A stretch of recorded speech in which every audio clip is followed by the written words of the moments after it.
खौरांगिरि नोंथांमोननो रोजा रोजा साबायखर थाबाय दिनैनि बे दैनिक सुपारमार्केटनि ग्रेन्ड ओपनिं जेनाखि हाबाफारि बे हाबाफारियाव नोंथांमोना बेयाव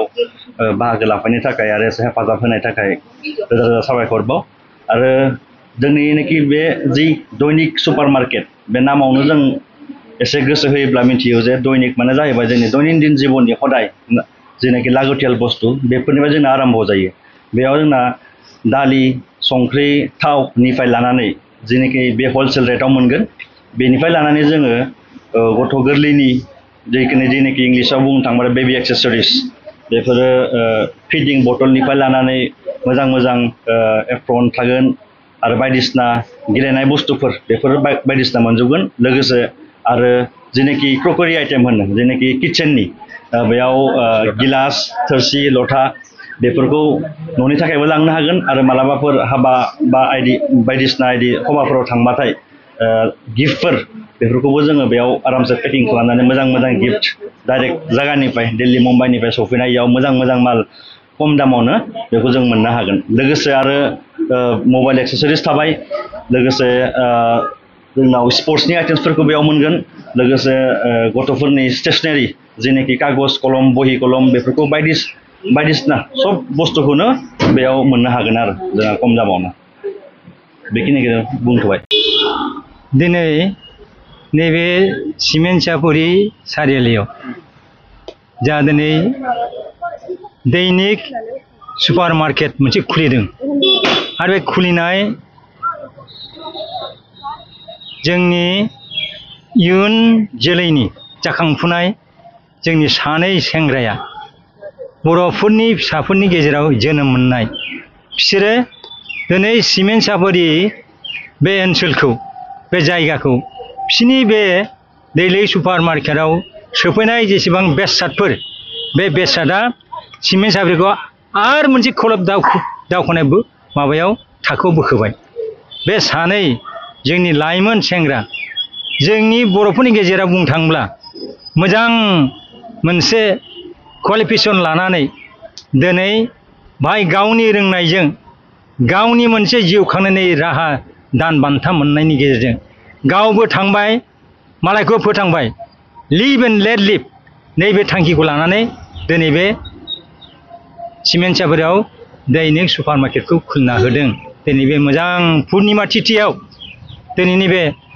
भाद्र मास भाद्रि जितु पुर्निमा बहाय ओंखायनो बहाय बे सानै सुबुंनि मुङा जादों अमृत दैमारि आरो नगेन नार्जारि नैबे फिसौ सानै आगदा आखि आगदाना अमृत दैमारि आखिना नगेन नार्जारि बे सेंग्रा लाइमोन सानैया दिनै बर'फोरनि गेजेराव जे मोनसे आनएमप्लयड जानानै थानाय मानसिफोरनि थाखाय मोनसे बिदिन्थि गावसिनि साननाय हनाय मावनायनि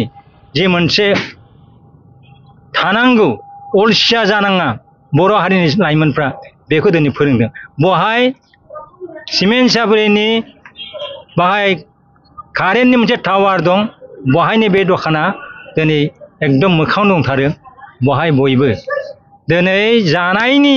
लानाय जेसेबां बेसाद नांगौ आरो गथ' गथायफोरनि आरो बिमा हारिनि गाननाय जोमनायनि मोनसे मोजां जिनिस बाहाय मोनगोन आरो जेसेबां स्टेन्डार्ड जोंनि ड्राइ फ्रुटनिफ्राय लानानै जेसेबां मोजां दिनै जिराद जेखौ दिल्ली मुम्बाइआवसो मोननो हायो बेखौ बे चिप प्राइसआवनो एसे माने बाङाय बेसेनावनो मोनसे कनसिडारेबल मोनसे दामनि गेजेरावनो बाहाय दोनलांनो हागोन ओंखायनो गासिबो जोंनि बे ओनसोलनि लाइमोनफोर आइमोन बयखौबो जोंनि बयबो बे ओनसोलाव थानाय नांगौ बेसादफोरखौ नैबे सिमेन्ट सापरिनि दैलिक सुपार मार्केटआव फैनानै बयखौबो लांफैनानै गाव गावनि रांनि मोनसे बेसेन बादियै मोनसे मोजां बिरादखौ मोनलांनो थाखाय आं बाहाय मोनगोन आरो बयखौबो खावलायबाय जाहाथे बयबो जोंनि लाइमोन सानैखौ थुलुंगा होनो थाखाय आरो जोंनि इयुन जोलैफ्रा बिसोरनि मावनायखौ नुनानै जाहाथे बिसोरो दावगालांनो हायो लामा मोनो बे लामाखौ बेखेवना होबाय ओंखायनो आं गोरबोनिफ्राय बिराद साबायखर होदों बे लाइमोन सानैखौ आरो जोंनि मानसि हारिनि गेजेराव बिदिनो मानब सेबानि गेजेरजों अरायबो गाव गावनि जोनोम जायगा गाव गावनि थावनिखौ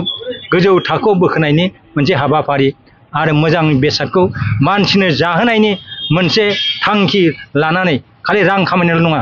मानसिनि जिउखौ जाहाथे मोनसे गुन गोनां मोनसे जिउ दानानै जानाय लोंनायजों जाहाथे बेबायदि मोननो हायो बेबायदिनि थाखाय बाहाय मोननाय जाबाय दा बे सानै लाइमोनखौ आं बिनि थाखाय गोरबोजों साबायखर होबाय गोलाव लावथों अरायबो जाफुंथों।